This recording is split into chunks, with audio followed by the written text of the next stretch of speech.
AP కల్తీ liquor వ్యవహారంపై దర్యాప్తు ముమ్మరంగా కొనసాగుతోంది. అయితే విచారణ జరుగుతున్న కొద్దీ పలు అంశాలు వెలుగులోకి వస్తున్నాయి. మొలకల చెరువు ఇబ్రహీంపట్నంలో నకిలీ మద్యం తయారీ కేసులో ప్రధాన నిందితుడిగా ఉన్న జనార్దన్ రావు, మాజీ మంత్రి జోగి రమేష్ మధ్య సన్నిహిత సంబంధాలు ఉన్నాయన్న దానికి సంబంధించి పలు కీలక ఆధారాలు బయటపడుతున్నాయి.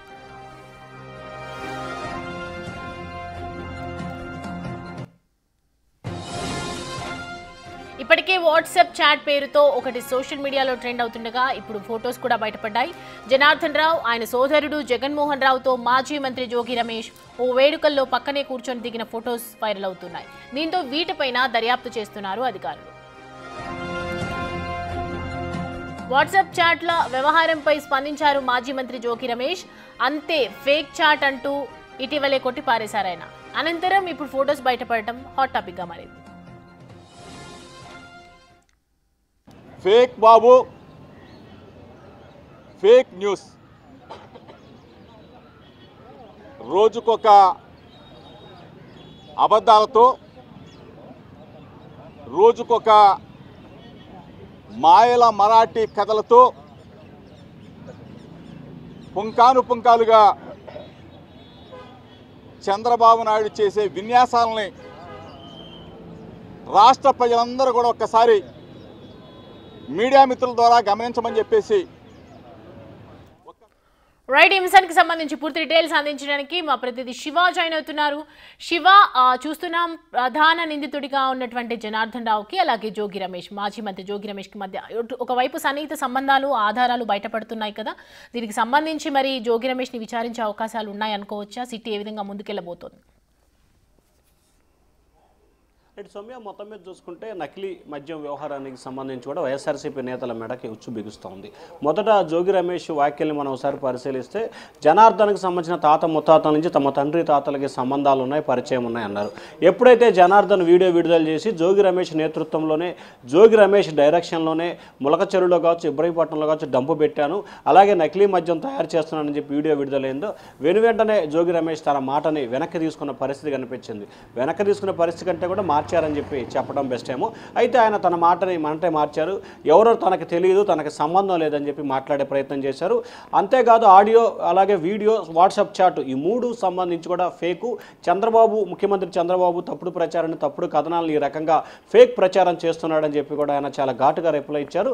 అంతేకాదు తనపై అసభ్యకరమైన పోస్టులు పెడుతూ తప్పుడు ప్రచారం చేస్తున్నారు, వారిపై చర్యలు తీసుకోండి అని చెప్పి విజయవాడ సిపికి కూడా ఆయన ఫిర్యాదు చేశారు. ఇక తాజాగా జోగి రమేష్ ఏదైతే లిక్కర్ కేసులో A1 ముద్దాయిగా ఉన్న జనార్దన్ రావుతో ఒక ఫంక్షన్లో పాల్గొన్నట్లు ఫోటోలు వైరల్గా మారుతున్నాయి. అంతేకాదు అదే ఫంక్షన్లో సంబంధించి జనార్దన్ సోదరుడు జగన్మోహన్ రావు కూడా జోగి రమేష్ పక్కన ఉన్న ఫోటోలు వైరల్ అవుతున్నాయి. అంటే జనార్దన్ రావు జగన్మోహన్ రావుతో, అంటే మద్యం కేసుకు సంబంధించి ఇబ్రహీంపట్నం వ్యవహారానికి సంబంధించి A1 A2గా ఉన్న జనార్దన్ రావు జగన్మోహన్ రావుతో జోగి రమేష్కి సత్సంబంధాలు ఉన్న పరిస్థితి కనిపిస్తోంది. సో ఈ నేపథ్యంలో కొన్ని దశాబ్దాల కాలంగా వారి మధ్య స్నేహపూర్వమైన వాతావరణం ఉంది. అంతకుముందు వాట్సాప్ చాట్లో కూడా ఇంటికి రావాలి, ఆఫ్రికా ఎప్పుడు వెళ్తున్నావు, ఏం చేయబోతున్నావు అని చెప్పి చాటింగ్ కూడా 5 రోజుల క్రితం వెలుగులోకి వచ్చింది. ఆ తర్వాత వీడియో రావటం, ఆ తర్వాత ఫోటోలు బయటకు రావడంతో ఒకసారిగా జోగి రమేష్లో ఆందోళన, అలజడి మొదలైన పరిస్థితి కనిపించింది. నిన్న సాయంకాలం నుంచి కూడా ఈ ఫోటోలు సోషల్ మీడియాలో వైరల్ అవుతున్న పరిస్థితి కనిపిస్తూ ఉంది. కానీ జోగి రమేష్ మాత్రం ఇప్పటివరకు దీనికి సంబంధించి ఎటువంటి ప్రకటన కూడా చేయనట్లు తెలుస్తూ ఉంది. అయితే ప్రస్తుతం ఈ అంశానికి సంబంధించి ఎక్సైజ్ శాఖ పోలీసు అధికారులు దర్యాప్తు కొనసాగిస్తున్నారు. మరొక వైపు ఈ కేసుని ఏపీ ప్రభుత్వం సిట్ కేటాయించిన నేపథ్యంలో ఇవాళ రేపట్లో సిట్ ఇబ్రహీంపట్నానికి మొలకల చెరువు కేసుకు సంబంధించిన ఎఫ్ఐఆర్లను మొత్తం స్వాధీనం చేసుకుని సమగ్రమైన విచారణకి నిర్వహించే అవకాశం కనిపిస్తోంది. ఎప్పుడైతే విచారణ సిట్ ప్రారంభిస్తుందో ఆటోమేటిక్గా ఈ కేసుకు సంబంధించి కూడా ఇబ్రహీంపట్నం కేసులో జోగి రమేష్ పేరు A2 A3గా మారే అవకాశాలు కనిపిస్తున్నాయి. ఇప్పటివరకు ఎఫ్ఐఆర్లో ఆయన పేరు లేదు. కానీ ఖచ్చితంగా మొదటి ముగ్గురు నిందితుల జాబితాలో జనార్దన్ రావు తర్వాత జోగి రమేష్, లేకపోతే జగన్మోహన్ రావు తర్వాత జోగి రమేష్, మొదటి ముగ్గురు నిందితుల పేరులో జోగి రమేష్ పేరు అయితే ఎఫ్ఐఆర్లో చేరే అవకాశం కనిపిస్తోంది. ఎందుకంటే జనార్దన్ ఆడియోలో వీడియోలో క్లారిటీగా చెప్పాడు, జోగి రమేష్ డైరెక్షన్ ప్రకారమే తాను ఈ వ్యవహారం అంతా కొనసాగించాను, ఈ వ్యవహారం అంతా నిర్వహించానని చెప్పాడు. కాబట్టి ఖచ్చితంగా జోగి రమేష్ మెడకు ఉచ్చు బిగిసే అవకాశం కనిపిస్తోంది. సిట్ అధికారులు కేసు నమోదు చేసి దర్యాప్తు ప్రారంభించిన నిమిషాల వ్యవధిలోనే ఆయనపై ఎఫ్ఐఆర్ నమోదవుతూ ఆ తర్వాత ఆయన అరెస్ట్ చేసే అవకాశాలు స్పష్టంగా కనిపిస్తోంది. అయితే ఈ అంశానికి సంబంధించి ఫోటోల వ్యవహారానికి సంబంధించి ఇప్పటివరకు వైఎస్ఆర్సీపీ నేతలు కానీ లేకపోతే జోగి రమేష్ కానీ ఎన్టీఆర్ మెదక్ జిల్లాకు సంబంధించిన వైఎస్ఆర్సీపీ నేతలు కూడా ఎవరూ స్పందించలేదు. కానీ టీడీపీ నేతలు మాత్రం జోగి రమేష్కి జనార్దన్ రావుకు ఉన్న బంధాన్ని రోజుకొక రూపంలో వెలుగులో తీసుకొచ్చే ప్రయత్నాలు చేస్తూ ఉన్నారు సౌమ్య.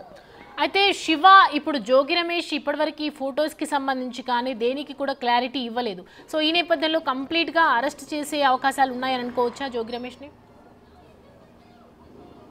ఖచ్చితంగా అంటే ఇప్పటికే విచారణ కొనసాగుతూ ఉంది. ఇంకా అసలు జోగి రమేష్కి జనార్దన్ రావుకి ఎటువంటి సత్సంబంధాలు ఉన్నాయి, ఏ రకమైన సత్సంబంధాలు ఉన్నాయి, అది ఓన్లీ స్నేహపూర్వమేనా లేకపోతే అదే ప్రాంతంలో ఉంటే ఆ రకమైన స్నేహమా, లేకపోతే వీరి మధ్య వ్యాపార బంధాలు ఏమన్నా ఉన్నాయా, అలాగే వీరి మధ్య ఆర్థికపరమైన లావాదేవీలు కొనసాగాయి అనే దానికి సంబంధించి అధికారులు దర్యాప్తు చేస్తూ ఉన్నారు. ఎందుకంటే 3 రోజుల క్రితం ఎమ్మెల్యే వసంత కృష్ణ ప్రసాద్ ఒక విషయాన్ని బహిర్గతం చేశాడు. తాను వైఎస్ఆర్సీపీలో ఉన్నప్పుడు అక్కడ ఎమ్మెల్యేగా ఉన్న సమయంలో కూడా ఏదైతే జనార్దన్ రావుకి సంబంధించిన bar and restaurant ANR bar and restaurant highway పైన ఉంది, దాన్ని అక్కడి నుంచి తొలగించాలని చెప్పి భవానీపురం ఎక్సైజ్ అధికారులకి తాను ఫిర్యాదు చేశాను.